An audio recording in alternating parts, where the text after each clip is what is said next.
On this episode, I'm going to introduce you to a new camera and a way to stop breaking your HDMI cable.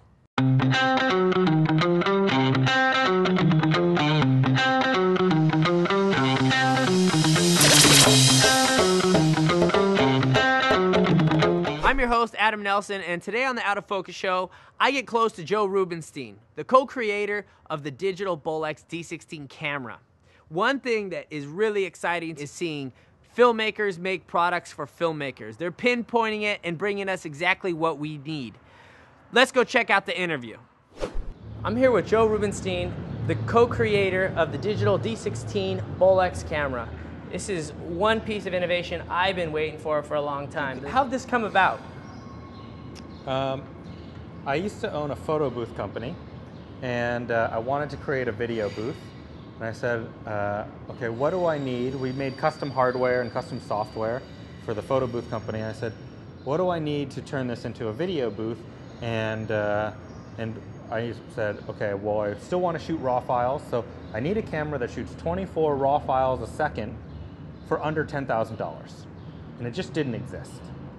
So I decided I was going to make one. Where do you think the future of filmmaking is going with you bringing to the market such an amazing camera? I really hope that the future of filmmaking is more independent films, local films. In India, they have 21 national languages, so Bollywood can't service all of the different territories. So they have local film. They have areas where they make their own films, they make their own TV shows, and they make their own music, and then they consume it within that city, within that territory. And the filmmakers and the musicians aren't getting rich off this, but they're doing what they love. And I think that's really the key to life. Do what you love and be able to make a living doing it. And using this Kodak 444 CCD sensor, what is that? I mean, like that, having a 444 in comparison to the 422 that you see in pretty much all the other cameras, up to $10,000. That's a pretty, innovative technology for a $3,000 camera. Yeah, so we're actually giving people raw footage. 444 is a color space that you have to compress raw into. So we're actually giving you raw footage, which is completely different. It's outside of any color space.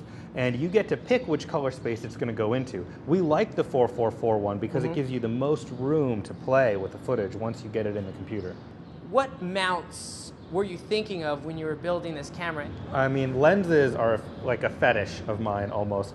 And some of my favorite lenses is that old glass that was made in Germany in the 1960s, and it's all real glass. It doesn't have plastic in it, and it's much better than most of the glass that's made today. Switar lenses from the 60s are amazingly warm, sharp, but natural looking lenses. So we really wanted to be able to use those again on a 2K camera. So that's what we did. We made a camera that uses C-mount lenses to allow you to use some of that old glass, but you can also change it out for EF mount, PL mount, M mount, and working on B4 mount and 3/4 and some other mounts like that, so that you really have a large range of lenses, both new and old, to use with this camera. It's something I do. Right before I buy a camera, I surf the net, I check and see exactly what parts I'm going to buy with the camera. What is your perfect kit that you'd build for this camera? I mean, I'm talking low budget here. We're talking, we have people with a lot of money and people with little money. And right now we're asking a question for people with, a little money, and they want to get this camera going and making a film. Yeah. There's a lot of good microphones out there. I like the Audio Technica microphones myself, and there's a lot of good monitors out there. Zacuto and SmallHD make really good EVF monitors, but of course the lenses are the most important part. And we're going to be making lenses to go with the camera that have the sharpness of $600, $700, $800 lenses for around $125. That's amazing. My favorite topic is optics when it comes to cameras, film or photo. That's absolutely amazing. I can't wait to have a nice little collection of a bunch of $125, $200 lenses. That's an amazing price point. Yeah, we're working hard to make these lenses really user-friendly for people that don't have a lot of experience with film but want to try it. But they'll also be good for the professional filmmakers that really know how to tweak them just right. Well, since the initial posting of all the specs on the D16 camera, a lot's changed, including the audio and what else? Some of the biggest changes to the camera have been HDMI output, so you can use the Zacuto or SmallHD EVF viewfinders with the camera because they have these really amazing features like focus assist that we just could not match. And the other really big thing that we did was we upgraded the sound. We're now going to have 24-bit 96 kilohertz production level sound. Amazing. And another amazing thing is the absolute quality and attention to detail, dotting your I's, crossing your T's. If you guys didn't understand what kind of bag was coming with the first 100, it's a saddleback leather company bag. And if you guys, like, the strap is complete, like 3-layered leather. So, I mean, it's absolutely amazing. Not only the bag, but the camera. Every piece you've put into this camera, I can see how well thought out it was. We've tried really hard to make it so that the D16 is a product that will last, that something that you don't have to throw away after 2 years. A lot of people that have experience with the original Bolex got it in film school, and film schools can't afford to be throwing away cameras every other year. So we really wanted to make a product that a film school could use for 10 years and it'd still be a relevant tool and still work. You have possible upgrades coming? Maybe, yeah. Yeah, and we made the camera very flexible. The sensor can be traded out, and the processors are easily upgraded through firmware. So we made something that, as much as possible, we tried to future-proof it. So I heard currently you have a film at Cannes. Yeah. Tell us about that. Yeah, so when we first got the early prototype of the D16, we decided that instead of just doing some camera tests and shooting some gray charts, we were going to actually shoot a film with it, because that would really put it through the tests that filmmakers would want to use it for. So we very quickly, in a month, wrote, casted, rehearsed, shot, and edited a short film. Recently it was accepted into the short film corner at Cannes Film Festival. Very cool. And we'll be showing there very shortly. And I think we have a clip. Sacramento? When did you plan on telling me? I hate mashed potatoes. I bet they hate you as much as you hate them. If you finish that up, I have some of Grandma's sweet potato pie for dessert. I have some time tonight if you still need me to help you with that minerals paper. I already turned it in. But we're doing the solar system tomorrow. Myrna said that stars are always there, even if we can't see them. Just think. All of human existence, everything that people have ever accomplished, fits into that little blue circle. And we're halfway gone already.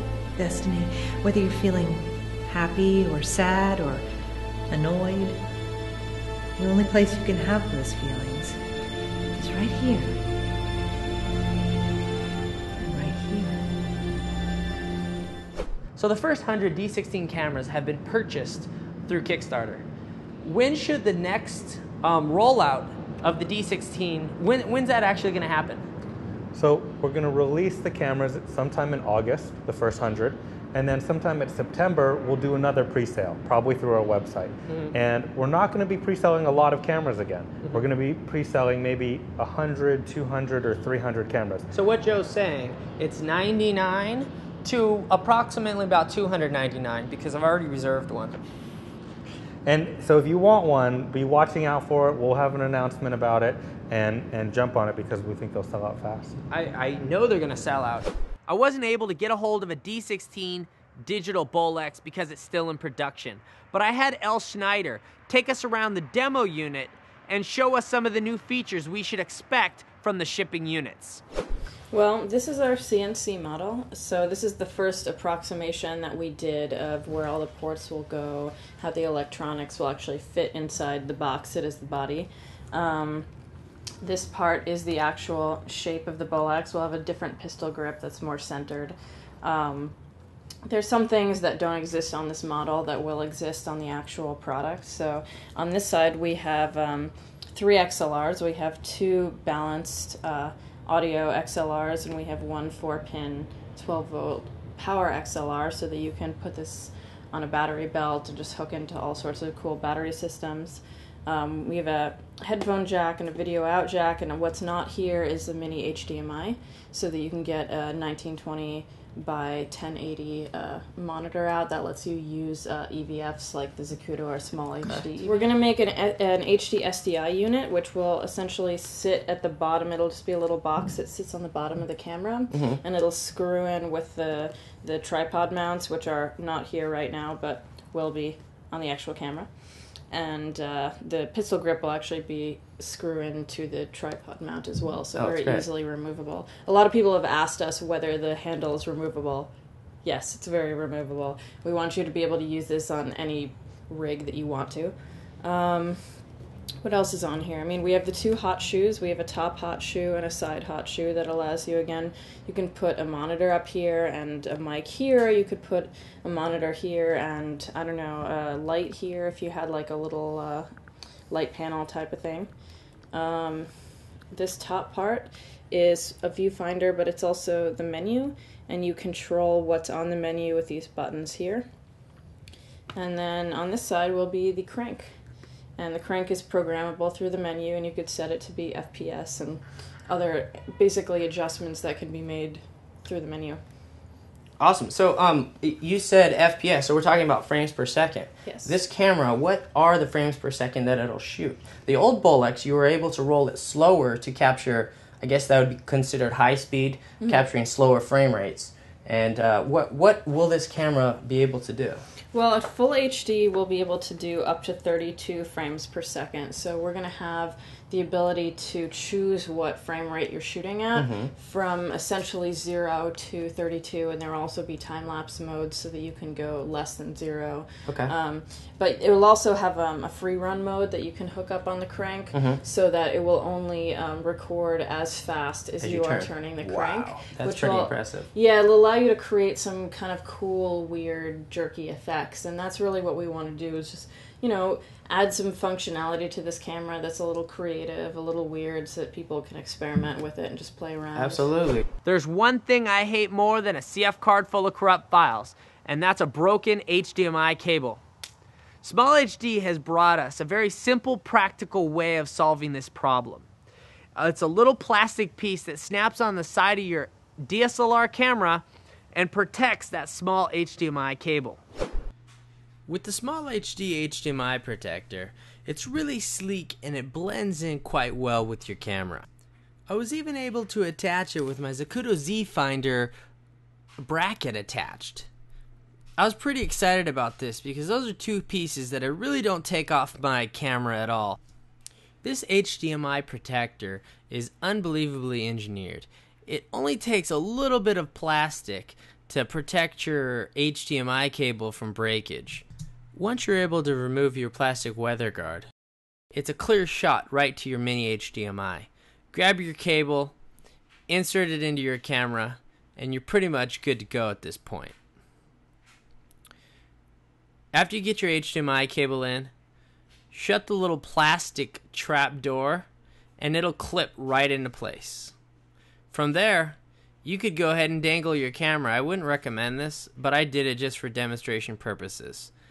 This is a really tough piece of plastic and a great addition if you're shooting with EVFs or any external monitors on a DSLR camera. I have to say that's a wrap here on the Out of Focus show. If you want to find out more about the Digital Bolex, go to digitalbolex.com. And if you want to find out more about when the SmallHD HDMI protector will be available to you, go to smallhd.com. And if you want to follow me on Twitter, my Twitter handle is AdamNelsonTV.